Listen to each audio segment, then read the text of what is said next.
Hello doctor. Yeah. నేను engineering second year చదువుతున్నాను. Okay. మా ఫ్రెండ్స్ అందరికి చాలా టీత్ అలైన్మెంట్ ఇష్యూస్ ఉన్నాయి. సో వాళ్ళు రెగ్యులర్ బ్రేసెస్ కి వెళ్ళాలా లేకపోతే కొత్తగా వచ్చిన అలైనర్స్ కి వెళ్ళాలా అని కన్ఫ్యూజన్ లో ఉన్నారు. ఓకే. మీరైతే ఏం సజెస్ట్ చేస్తారు? మీరు ఆ కన్ఫ్యూజన్లో ఉన్నారా? నేనైతే చాలా కాలేజ్ క్యాంపెయిన్స్ చేయడం జరిగింది. సో అందులో ఆల్మోస్ట్ 50-60% ఆఫ్ స్టూడెంట్స్కి అలైన్మెంట్ ప్రాబ్లమ్స్ ఉన్నాయి. బట్ స్టిల్ ఈ పెద్ద కన్ఫ్యూజన్ వల్ల చాలామంది ఎటు పోకుండా ఉన్న కండిషన్ ఇంకా కాంప్లికేట్ చేసుకుంటూ ఉంటారు. సో యూజువల్గా మన పళ్ళు అనేది మొత్తం ఒక క్రమంలోకి తీసుకోవడానికి మనకి రెండు పద్ధతులు ఉన్నాయి. ఒకటి వచ్చేసరికి ట్రెడిషనల్ బ్రేసెస్ అండ్ రెండోది వచ్చేసరికి అడ్వాన్స్డ్ అలైనర్స్.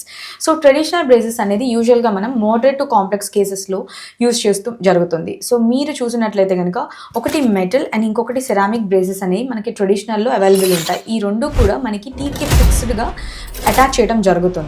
సో ఏదైనా సరే both the process will almost take around 10 to 12 months. So coming to aligners వచ్చేసరికి almost mild to moderate conditions, అంటే very emergency conditions or mild spaces, చాలా తక్కువగా మనకి పళ్ళు ఎత్తు ఉండటం కానీ ఇలాంటి కండిషన్స్లో అయితే కనుక మనకి అలైనర్స్ బాగా వర్క్ చేస్తాయి. ఫస్ట్ ఆఫ్ ఆల్ వీటన్నిటికన్నా ముందు మీరు చేయాల్సింది ఏంటో తెలుసా?